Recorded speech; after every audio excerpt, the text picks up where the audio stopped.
ആര്യൻ ജിസയിൽ കെട്ടിപ്പിടിച്ച ഉറക്കം. ലാലേട്ടൻ കട്ട കലിപ്പിൽ.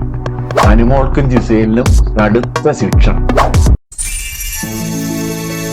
പറയത്തക്ക കാര്യങ്ങളൊന്നുമില്ല. കാര്യം ഇന്ന് സാറ്റർഡേയുടെ ഒരു എഫക്റ്റ് ആണ് ഇന്ന് വരുന്നത്. കാര്യം ഇന്ന് ലാലേട്ടൻ ഇന്ന് വരികയാണ്, വിദേശത്താണ്. എനിക്ക് തോന്നുന്നു ഇന്ന് വന്ന ഒരു പ്രൊമോ വന്നതിൽ നിന്ന് ലാലേട്ടൻ ഭയങ്കര കലിപ്പിലാണ്. കാര്യം മറ്റൊന്നുമല്ല, ഈ അനുമോളെയും ജിസേലിന്റെയും പ്രശ്നം തന്നെയാണ്. ഇപ്പം വേറൊരു ഡ്രസ്സൊക്കെ ഇട്ട് ഈ ഒരു സോഫയിൽ ഇങ്ങനെ ഇരിക്കുന്നതായിട്ടാണ് എനിക്ക് തോന്നുന്ന. ഒരു ലൈവ് ഇതായിരിക്കും, ഓൺലൈൻ ആയിരിക്കണം ഇന്നത്തെ പരിപാടി ചെയ്തിട്ടുള്ളതെന്ന് തോന്നുന്നു. എന്തായാലും ശരി, നല്ല നടപടി ഉണ്ടാകും. അനുമോക്കും ഇച്ചിരി ചൊറിച്ചിൽ കൂടുതലുണ്ടോ എന്ന് ചോദിച്ചാലുണ്ട്.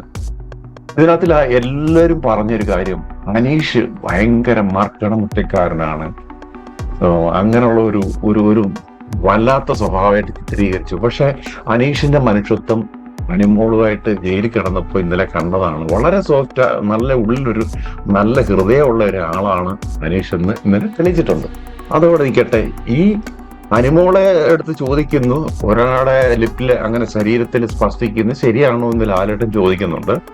അതോടൊപ്പം ചോദിക്കുന്നുണ്ട് ജിസേലിന്റെ അടുത്ത്, നിങ്ങൾ ഇത്രയും പുഷ് ചെയ്ത് അവര് വീണ് കഴിഞ്ഞാലുള്ള അവസ്ഥ എന്താണെന്ന് ചോദിക്കുന്നുണ്ട്. എന്തായാലും ശരി, ശിക്ഷ ഉറപ്പാണ്.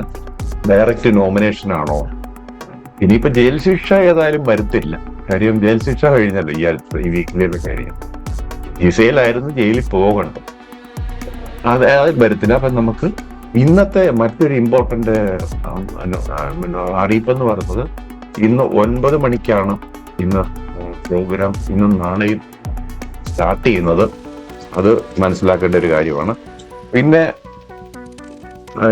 മറ്റൊരു കാര്യം എന്ന് പറയുന്നത്, അനീഷും ഷാനവാസും ടോം ആൻഡ് ജെറി മാതിരി ഇവർ ഭയങ്കരമായ മുടക്കം ഉണ്ടാക്കുകയും ചെയ്യും. അതുപോലെ തന്നെ അത്രയും ഉള്ളിൽ സ്നേഹവുമുണ്ട്. പലപ്പോഴും നമുക്കറിയാം, ഇവർ മുഖത്തോട് മുഖം നോക്കിയാൽ ഷാനവാസ് പറയും, അനീഷ് പറയും. പക്ഷെ ഇവരുടെ ഗെയിമിൽ നമുക്കൊരു രസമുള്ള ഗെയിമാണ് കാണുന്നത്. ഇവരെത്ര ഇതായാലും ശരി, ചില പ്രധാനപ്പെട്ട കാര്യങ്ങളിൽ ഇവർ സഹകരിക്കുന്ന കാണാം. കാര്യം ഇന്ന് മുടിയൊക്കെ ട്രിം ചെയ്ത് കൊടുക്കുന്നു ഷാനവാസ് അനീഷിനെ ഞെട്ടിക്കും. കാര്യം ആൾക്കാർക്ക് ഇത് കാണുമ്പോൾ ഒരു സന്തോഷമാണ്. ഒരു ഇതിനകത്തെ എല്ലാം മനുഷ്യനൊരു എന്റർടൈൻമെന്റ് ആകട്ടെ. എപ്പോഴും ചീത്ത വിളിയും മറ്റേതും മറിച്ചതുമായിട്ട് തന്നെ കഴിയുമ്പോൾ ഒരു ഇതല്ല. ഒന്ന് അവിടെ കുറെ മനുഷ്യത്വം ഇവരുടെ രണ്ടുപേരിൽ ഇവര് തമ്മിലൊരു ബോണ്ടിങ് ഉണ്ടെന്നുള്ളതാണ് നമുക്ക് മനസ്സിലാക്കാൻ പറ്റുന്നത്. അതൊരു നല്ല കാര്യം.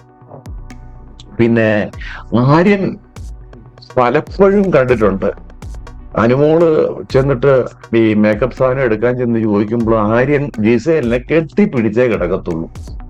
കെട്ടിപ്പിടിച്ച് കമ്പളിക്കുള്ളിലാണ്, കെട്ടിപ്പിടിച്ചാണോ ഇനി കെട്ടിപ്പിടിക്കാതാണോ ഇനി മറ്റേ വല്ല ഒന്നും അറിയത്തില്ല. എന്തായാലും ശരി, അതൊരു ചർച്ചാ വിഷയമായിട്ടുണ്ട്. പലരുടെയും സോഷ്യൽ മീഡിയയിൽ ഇപ്പോൾ ഒരു ചർച്ചാ വിഷയമാകുന്നു. അതുപോലെ തന്നെ മറ്റൊരു വിഷയം പറയുന്നത്, ഷാനവാസും ജിസേലും തമ്മിലൊരു കെമിസ്ട്രി വർക്കൗട്ട് ആവുന്നുണ്ടോ എന്നും പറയുന്നുണ്ട്.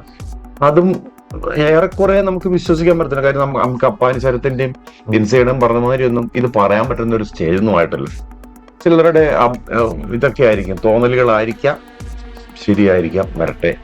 Let us see what will happen. Okay, നമുക്കതവിടെ നിൽക്കട്ടെ. പിന്നെ നമുക്ക് പറയേണ്ട ഒരു കാര്യം, അനുമോക്ക് എപ്പോഴും ഒരു ഒരു ഡോളുണ്ടല്ലോ, ഒരു ഡോളും കൊണ്ടാണ് എപ്പോഴും നടക്കുന്നത്. ഡോളിന് അതൊരു ഇതിനകത്തിലൊരു പേരെടുക്കാൻ വേണ്ടി ഇടാന്ന് തോന്നുന്നു. ഡോളും കൊണ്ട് നടക്കുന്നത്, പെറ്റായിട്ട് കൊണ്ട് നടക്കുന്നുണ്ട്. എന്തായാലും ശരി, ഇത് തട്ടിയെടുക്കാൻ വേണ്ടി പലരും ശ്രമിക്കുന്നുണ്ട്. പക്ഷെ അപ്പാനി ശരത്ത് ഇതുപോലെ ഒരു കോമൺ സെൻസ് ഇല്ലാത്ത ഒരു കണ്ടസ്റ്റന്റ് ആണ് അപ്പാനി ശരത്ത്. അയാള് പിന്നെ അങ്കമാലിയുടെ ഒരു ചിലൊക്കെ അഭിനയിച്ചെന്നൊക്കെ പറയുന്നു, പക്ഷെ അങ്ങണ്ടില്ല ഫിലിം. പക്ഷെ ഇത്രയും ഒരു കോമൺ സെൻസ് ഇല്ലാത്ത ഒരു 1-2 പേരാണ് ഈ അപ്പാനി ശരത്ത്. കാര്യം എപ്പോഴും ഇറിറ്റേറ്റ് ചെയ്യുക. പിന്നെ അതുപോലെ അനുമോടെ പാവയെടുത്ത് എറിയുന്ന ഒരു സീൻ, അപ്പാനി ശരത്ത് പാവയെടുത്ത് എറിയുന്ന ഒരു സീനുണ്ട്. അത് ഒരു ഇത് ആണ്, ഒരു തെറ്റായ നടപടിയാണ്. ലാലേട്ടന്റെ ശ്രദ്ധയിലൊന്നും അത് വരുത്തില്ലായിരിക്കും. ഇന്ന് വരുന്നത് അനുമോൾ ജിസേൽ ഒരു ഫിസിക്കൽ അസോൾട്ട് നടന്നിട്ടുള്ളതാണ്. പിന്നെ മറ്റൊരു പ്രധാന കാര്യമെന്ന് പറയുന്നത് നെവിന്റെ കാര്യമാണ്. നെവിൻ LGBTQ കമ്മ്യൂണിറ്റിയിൽ നിന്നാണ് വന്നിട്ടുള്ളത്. LGBTQ കമ്മ്യൂണിറ്റി എന്താണെന്ന് സത്യത്തിൽ എനിക്കും അറിയത്തില്ലായിരുന്നു.